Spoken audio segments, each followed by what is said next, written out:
يا أيها الذين آمنوا أطيعوا الله والرسول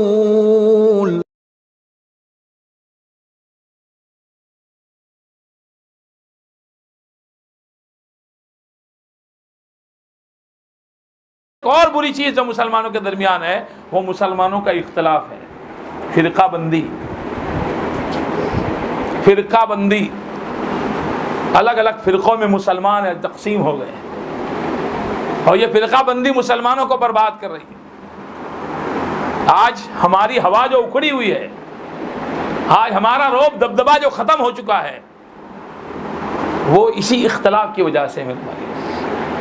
دیکھیے محمد صلی اللہ علیہ وسلم کے صحابہ متحد تھے تو ان کا دبدبہ تھا، ان کا ولولہ تھا، مخالفوں کے دل جو ہے وہ کعبہ کرتے تھے۔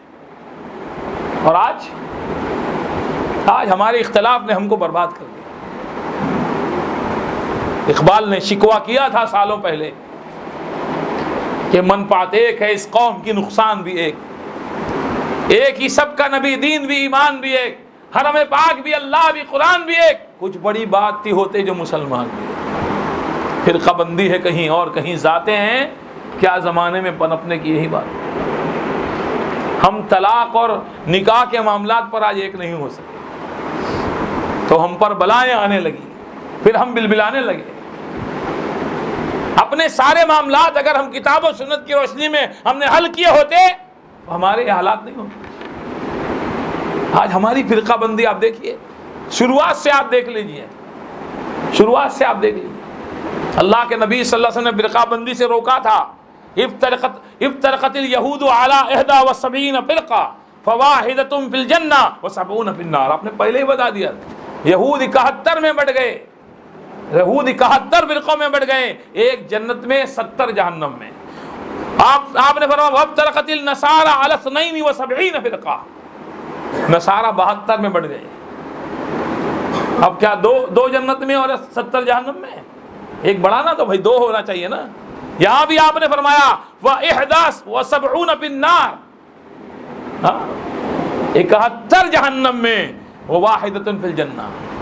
اور آپ نے اپنی امت کے بارے میں فرمایا، قسم کھا کے فرمایا وَالَّذِي نَفْسُ مُحَمَّدٍ بِيَدِهِ۔ یہودیوں اور عیسائیوں کی فرقہ بندی پر آپ نے قسم نہیں کھائی، لیکن اپنی امت کی فرقہ بندی آپ بیان کر رہے ہیں۔ فرمایا والذی نفس محمد بیدہ، قسم اس ذات کی جس کے ہاتھ میں محمد کی جان ہے، لتفترقن امتی علی 73 فرقہ، میری امت 3 اور 70، کتنا بھائی؟ 70 پہ 3 بولتے ہم لوگ، 73 فرقوں میں بٹ جائے گی۔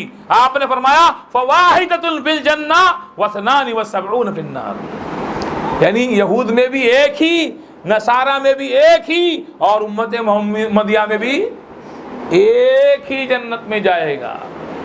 ہاں آپ دیکھیے، اور وہ کون ہوگا جو جنت میں جائے گا؟ اگر اللہ کے نبی نام بتا دیتے نا تو ہر فرقہ اپنا وہی نام رکھ لیتا۔ دیکھو میرا نام تو حدیث میں موجود ہے، اسی لیے آپ نے نام نہیں بتایا بلکہ آپ نے صفت بتائی، اس کی کوالٹیز کیا ہوں گی، ہاں اس کی صفات کیا ہوں گی، کون سا فرقہ جنت میں جائے گا۔ تو اس کے بارے میں آپ نے فرمایا، جب آپ کے صحابہ نے پوچھا من ہی یا رسول اللہ، وہ کون ہوگا اللہ کے نبی جو نجات پائے گا؟ آپ نے فرمایا ما انا علیہ و اصحابی، جس پر میں اور میرے صحابہ ہیں وہ فرقہ جنت میں جائے گا۔ تو میرے بھائیوں، اللہ سے دعا کریں کہ اللہ تعالیٰ اس فرقے میں ہم کو شامل کر دے۔ ہم لوگ تو کبھی نہیں کہتے لوگوں سے کہ ہماری جماعت میں آ جاؤ، کبھی نہیں کہتے۔ ہم بتاتے ہیں بھائی دیکھو اللہ کے نبی نے نجات پانے والا فرقہ یہ کہا ہے، اب تم اس کو تلاش کرو اور اللہ سے دعا کرو کہ اللہ تعالیٰ ہم سب کو اس فرقے میں شامل فرما دے۔ ہاں کیونکہ نجات تو سب کو پانا ہے نا بھائی، لیکن نجات پانے والے ایک سے زیادہ نہیں ہوں گے، ایک سے زیادہ نہیں ہوں گے، ایک ہی ہوگا، اور وہ ہوں گے جو اللہ کے رسول صلی اللہ علیہ وسلم اور صحابہ کے طریقے پہ عمل کرنے والے، چاہے وہ گنتی کے ہوں۔ ارے تم لوگ کی تعداد تو بہت کم ہے، تم لوگ تو آٹے میں نمک کے برابر۔ میں نے کہا نمک سے تو ٹیسٹ ہے بھائی، نمک نہیں تو ٹیسٹ نہیں. کوئی بی پی کا مریض ہے تو بات الگ ہے ہاں, ورنہ نمک ہی تو ٹیسٹ پیدا کرتا ہے. تم تو آٹے میں نمک کے برابر, تم تو انگلیوں پہ گنے جاتے ہو, کوئی بات نہیں, اچھا ہے نا, انگلیوں پہ گننا آسان رہتا نا ہاں. اور نبی نے خود فرمایا کہ 73 میں سے مائنورٹی, ہاں دانت کتنے ہیں 32, زبان کتنی ہے 1. پھر اللہ ان بزرگوں کے سایہ ہمارے سروں پہ سلامت رکھے. جب بزرگ ہوتا ہے تو ایک ایک کر کے گرتے نا, میجورٹی چلی جاتی نا, ساتھ میں کون رہتی, مائنورٹی ہے نا. ہم لوگ وہ پرانے دور سے آئے ہیں, دیگ بہت چڑھاتے تھے ہم لوگ, ہاں 22 دیگ اور 44 دیگ اور 55 دیگ, اور ڈیوائڈ ہونا 11 سے, اتنی دیگ. آپ دیکھو دیگ ایک جگہ چڑھی ہوئی ہے, سب میجورٹی میں ہے دیگ نا, دیگ میں سب سامان بھی ڈلا ہوا ہے, نیچے لکڑی بھی رکھی ہوئی ہے, اس پہ کیروسین بھی ڈلا ہوا ہے, لیکن یہ ساری میجورٹی بیکار ہے. ایک مائنورٹی آ رہی ہے, ایک مائنورٹی آ رہی ہے, جیب میں سے کسی نے نکالا مائنورٹی کو, ہے نا, اور ایسے گھس کے بس اب ساری میجورٹی کام کر رہی, دیکھو آپ ہے کہ نہیں. ہاں تو یہ کوئی دلیل نہیں ہے کسی جماعت کا کثرت میں ہونا اور کسی کا قلت میں ہونا. اللہ کے نبی نے پہلی جنگ لڑی تو کتنے لوگ تھے, 313, اور سامنے کتنے تھے, مور دین 1000. کامیابی کس کو ملی؟ ہاں میرے بھائیوں, قلت اور کثرت دلیل نہیں ہے, دلیل کتاب ہے, دلیل سنت ہے. تو اللہ کے نبی علیہ الصلوۃ والسلام نے فرقہ بندی سے روکا. وہ لوگ صحابہ یہود کے سامنے, نصارہ کے سامنے اپنے آپ کو اصحاب محمد کہلانے میں فخر محسوس کرتے تھے. غور کیجئے میں کیا کہہ رہا ہوں. صحابہ اپنے آپ کو اصحاب محمد کہلانے میں فخر محسوس کرتے تھے, لیکن آج کتنے لوگ ہیں جو اپنے آپ کو اصحاب محمد کہتے ہیں؟ آج یہ لسٹ بہت لمبی ہو گئی ہے.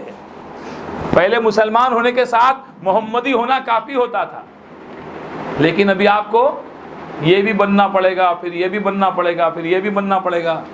اور اس لڑائی میں کئی مرغیاں حرام ہو چکی ہیں ملوں کی لڑائی میں. ہاں ایک قوم اسلام قبول کرنے جا رہی ہے تو قریب کے مسلمان کہتے ہیں آپ فلاں امام کے جو ہے مسلک کے ماننے والے ہو جائیں. وہ کہتے ہیں ہم تو سمجھتے تھے اسلام میں چھوت چھات نہیں ہے, اس سے بہتر تو ہم جہاں تھے وہیں بہتر ہیں. پھر کچھ عرصے بعد پھر ان کا ارادہ ہوتا ہے اسلام قبول کرنے کا, پھر کسی دوسری مسلم جماعت کے پاس جاتے ہیں, وہ کہتے ہیں بھائی آپ یہ ہو جائیے, فلاں امام کے مقلد ہو جائیے. انہوں نے کہا بھائی یہ تو سب عجیب معاملے ہیں, ہاں ہمارے دھرم میں بھی یہی سب نظر آتا تھا, لڑائی فرقہ بندی, اور یہاں بھی یہ نظر آ رہا ہے, اس سے بہتر ہم جہاں تھے وہیں اچھے ہیں. اس کا ذمہ دار کون ہے؟ یہیں آپ انڈیا میں رہتے ہیں, ایک بہت مشہور شخصیت اسلام قبول کرنا چاہ رہی, اور جا کر کے ماں آتما ایک جن کو کہا جاتا تھا ان سے مشورہ لے رہے ہو کہ صاحب میں تو مسلمان ہونا چاہ رہا ہوں. وہ کہتے ہیں مسلمانوں میں بڑی فرقہ بندی ہے, ایک فرقہ دوسرے کو کافر کہتا ہے, اگر تم مسلمان ہونے کے بعد بھی دوسرے فرقے کی نظر میں کافر ہی رہے تو پھر تمہارا مسلمان ہونے کا کیا فائدہ. انہوں نے اسلام چھوڑ کر بدھ مت کو قبول کر لیا, وہ بدھسٹ ہو گئے اپنے ساتھیوں کے ساتھ میں. اب اس کا ذمہ دار کون ہے؟ تو یہ فرقہ بندی میرے بھائیوں, فرقہ بندی سے اللہ نے روکا. وَاعْتَصِمُوا بِحَبْلِ اللَّهِ جَمِيعًا وَلَا تَفَرَّقُوا کہا, اللہ نے کہا وَلَا تَنَازَعُوا فَتَفْشَلُوا وَتَذْهَبَ رِيحُكُمْ, فرقہ بندی مت کرو, آپس میں تنازع مت کرو, تمہاری ہوا اکھڑ جائے گی, تمہارا روب دبدبہ ختم ہو جائے گا.